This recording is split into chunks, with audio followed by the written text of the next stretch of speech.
everyone. Welcome to Learning Management System, Department of Collegiate and Technical Education. Myself, Kirti, Selection Guide Lecturer, Department of Electrical and Electronics, Karnataka Government Polytechnic, Mangalore. Let us continue our discussion in the subject Basics of Electrical Power System pertaining to first semester Diploma in Electrical and Electronics. Today, we will be discussing session 21 of Unit 3, Solar Photovoltaic System and Wind Power Plant. At the end of the session, the student will be able to understand the factors affecting the distribution of wind energy, nature of wind, and the factors for site selection. Before we move on to today's session, let's review or recap whatever we have studied in session 20. In Kaltvi session 20 alli, we discussed about the importance of wind energy. Wind energy ಯಾಕೆ ಬೇಕು? It's clean, it's cheap, it's eco-friendly, ಯಾವುದೇ ತರ pollution create ಮಾಡೋದಿಲ್ಲ. Installation of wind power plant is much cheaper compared to that of thermal power plant. ಮತ್ತೆ modern blade construction improvement ಎಲ್ಲ ಆಗಿರೋದ್ರಿಂದ 20 years run ಮಾಡಲಿಕ್ಕೆ ಯಾವ ಸಮಸ್ಯೆಯೂ ಇಲ್ಲ. ಆದ್ದರಿಂದ ಎಲೆಕ್ಟ್ರಿಸಿಟಿ ಪ್ರೊಡ್ಯೂಸ್ ಮಾಡೋದು, ವಿಂಡ್ ಎನರ್ಜಿ ಯೂಸ್ ಮಾಡಿ ಎಲೆಕ್ಟ್ರಿಸಿಟಿ ಪ್ರೊಡ್ಯೂಸ್ ಮಾಡೋದು ತುಂಬ ಎಕನಾಮಿಕಲ್ ಅಲ್ವಾ. ಮತ್ತೆ next we discuss about the origin of global and local winds. ಎಲ್ಲಿಂದ ಇದೆಲ್ಲ ಕ್ರಿಯೇಟ್ ಆಗೋದು ಈ ವಿಂಡ್ಸ್? ಸೋಲಾರ್, ನಮ್ಮ ಸನ್ ನಮ್ಮ ಅರ್ತ್ ಅನ್ನು ಹೀಟ್ ಮಾಡೋದು, ಎಲ್ಲ ಕಡೆ ಯೂನಿಫಾರ್ಮ್ ಆಗಿ ಹೀಟ್ ಮಾಡೋದಿಲ್ಲ. ಈಕ್ವೇಟರ್ ರೀಜನ್ ಅಲ್ಲಿ amount of heat produced more compared to that of the polar regions. So ಅದರಿಂದ ಏನಾಗ್ತದೆ, ಬಿಸಿಯಾದ ಗಾಳಿ ಈಕ್ವೇಟರ್ ಇಂದ ಪೋಲಾರ್ ರೀಜನ್ಗೆ ಮೂವ್ ಮಾಡ್ಲಿಕ್ಕೆ ಶುರು ಮಾಡ್ತದೆ. ಪೋಲಾರ್ ರೀಜನ್ ಇರುವ ಕೋಲ್ಡ್ ಏರ್ ಈಕ್ವೇಟರ್ ಕಡೆ ಮೂವ್ ಆಗ್ಲಿಕ್ಕೆ ಶುರು ಆಗ್ತದೆ. ಅವಾಗ ಏನಾಗ್ತದೆ, ಅರ್ತ್ ರೊಟೇಟ್ ಆಗುವಾಗ ಕೊರಿಯೋಲಿಸ್ ಫೋರ್ಸ್ ಒಂದು ಕ್ರಿಯೇಟ್ ಆಗ್ತದೆ. ಕೊರಿಯೋಲಿಸ್ ಫೋರ್ಸ್ ಏನು ಮಾಡ್ತದೆ, ಈ ವಿಂಡನ್ನು ವೆಸ್ಟರ್ನ್ ರೀಜನಲ್ಲಿ ಟ್ವಿಸ್ಟ್ ಮಾಡ್ತದೆ. ಅದು ವೇವ್ ಫಾರ್ಮೇಷನ್ಸ್ ಆಗ್ತದೆ ಪೋಲಾರ್ ರೀಜನಲ್ಲಿ. ಇದೆಲ್ಲ ರೀಸನ್ಸ್ ಇಂದ ನಮಗೆ ಗ್ಲೋಬಲ್ ವಿಂಡ್ಸ್ ಕ್ರಿಯೇಟ್ ಆಗ್ತದೆ.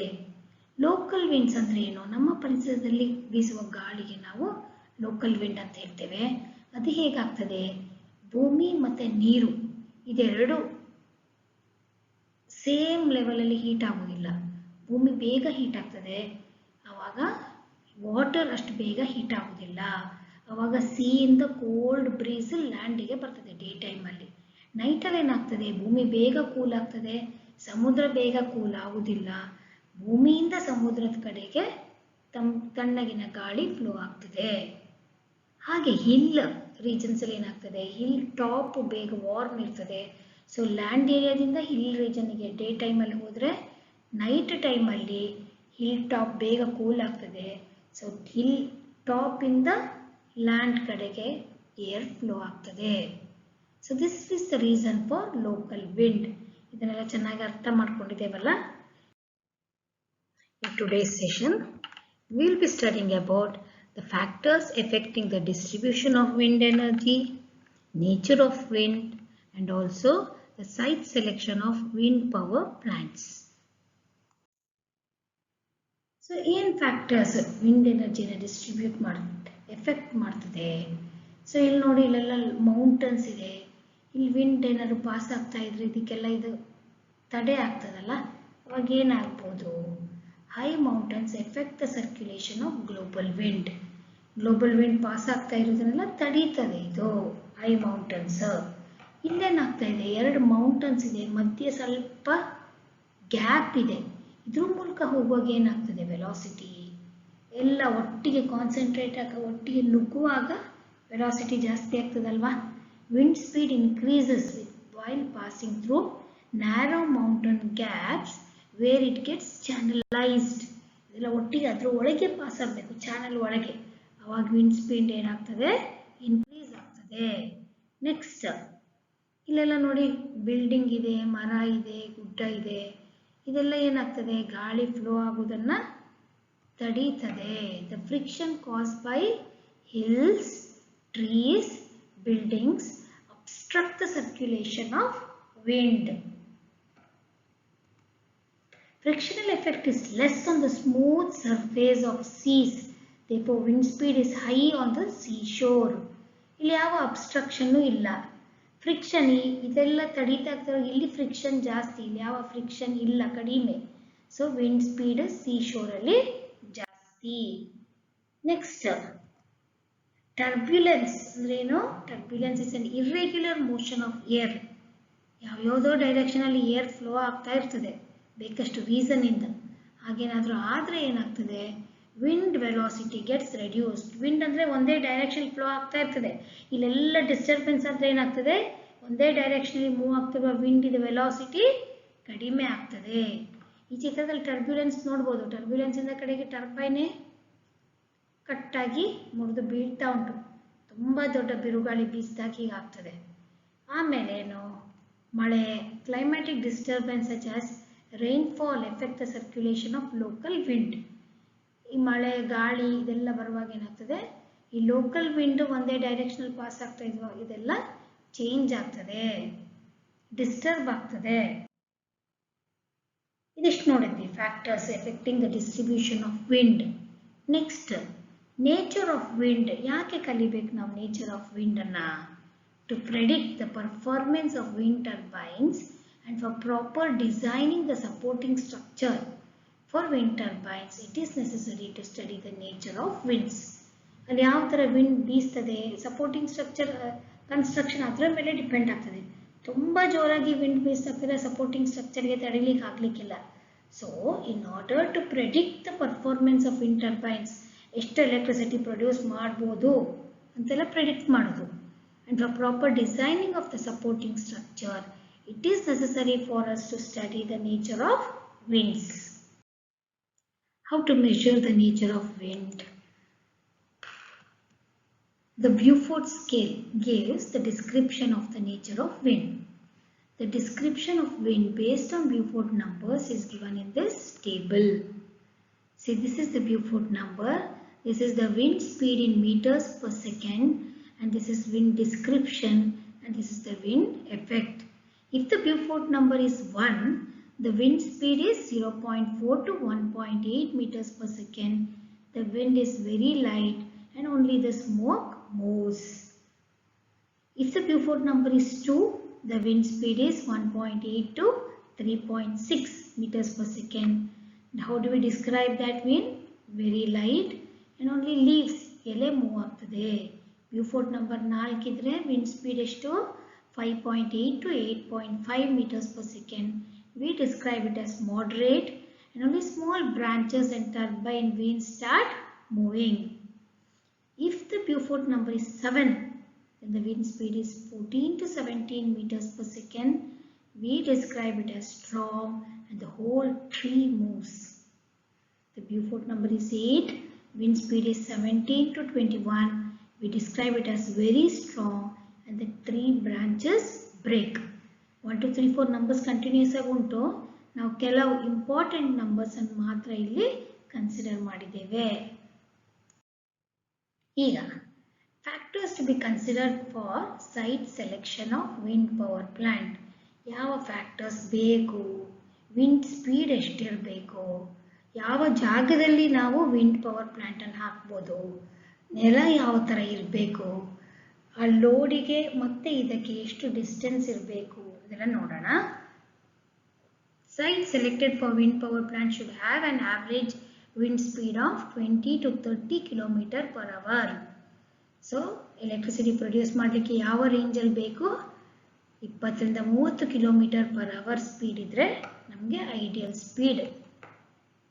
It is desirable to install wind power plant at higher altitudes because wind tends to have higher velocities at higher altitudes.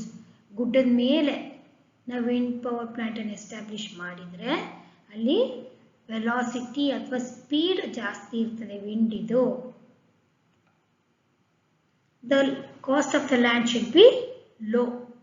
ಯಾವಾಗಲೂ ಇದು ಬೇಕಲ್ವ. ನಾವು ಜನರಲಿ ಎಲ್ಲ ಪವರ್ ಪ್ಲಾಂಟ್ ಅಲ್ಲಿ ಏನು ನಾವು ಟ್ರೈ ಮಾಡೋದು, ಲ್ಯಾಂಡ್ ಕಾಸ್ಟ್ ಸಾಧ್ಯವಾದಷ್ಟು ಕಡಿಮೆ ಇರುವ ಕಡೆ ನಾವು ಚೂಸ್ ಮಾಡ್ತೇವೆ.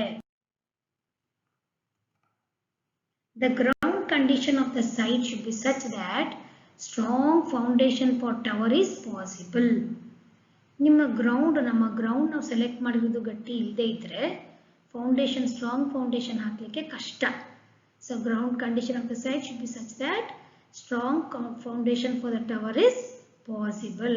ಗಟ್ಟಿ ಇರಬೇಕು ನಮ್ಮ ಭೂಮಿ.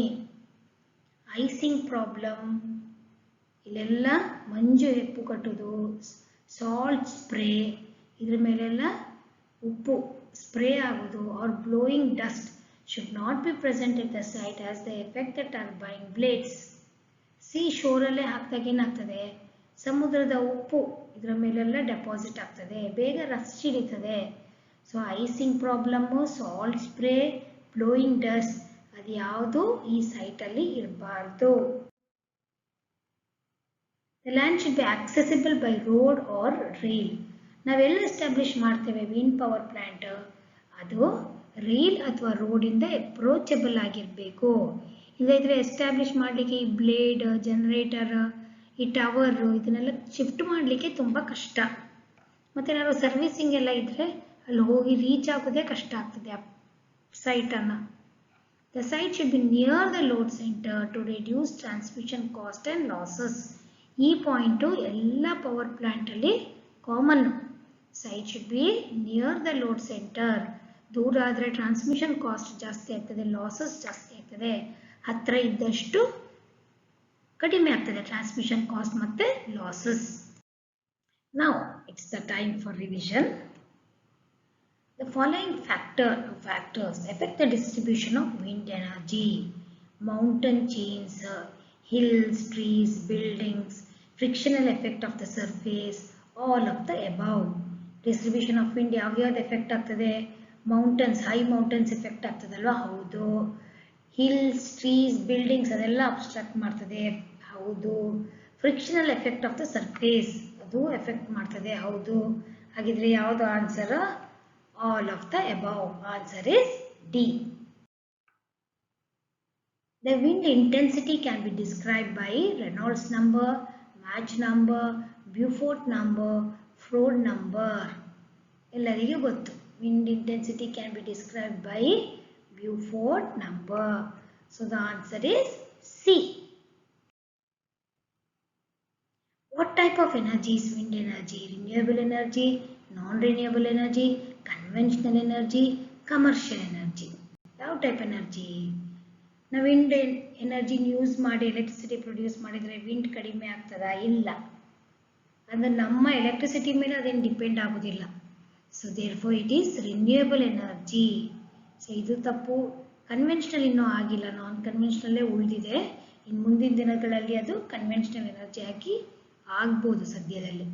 ಕಮರ್ಷಿಯಲ್ ಎನರ್ಜಿನೂ ಹಾಗೇನು ಇಲ್ಲ. So the right answer is renewable energy, A. So this is the reference. These are the reference books you can refer. You can also refer various e-resources. This is the team which is responsible for the development of this content. Thank you for being with us. Please write to us your suggestion about the content, tools, format, etc. to lms.dtek@gmail.com. Thank you.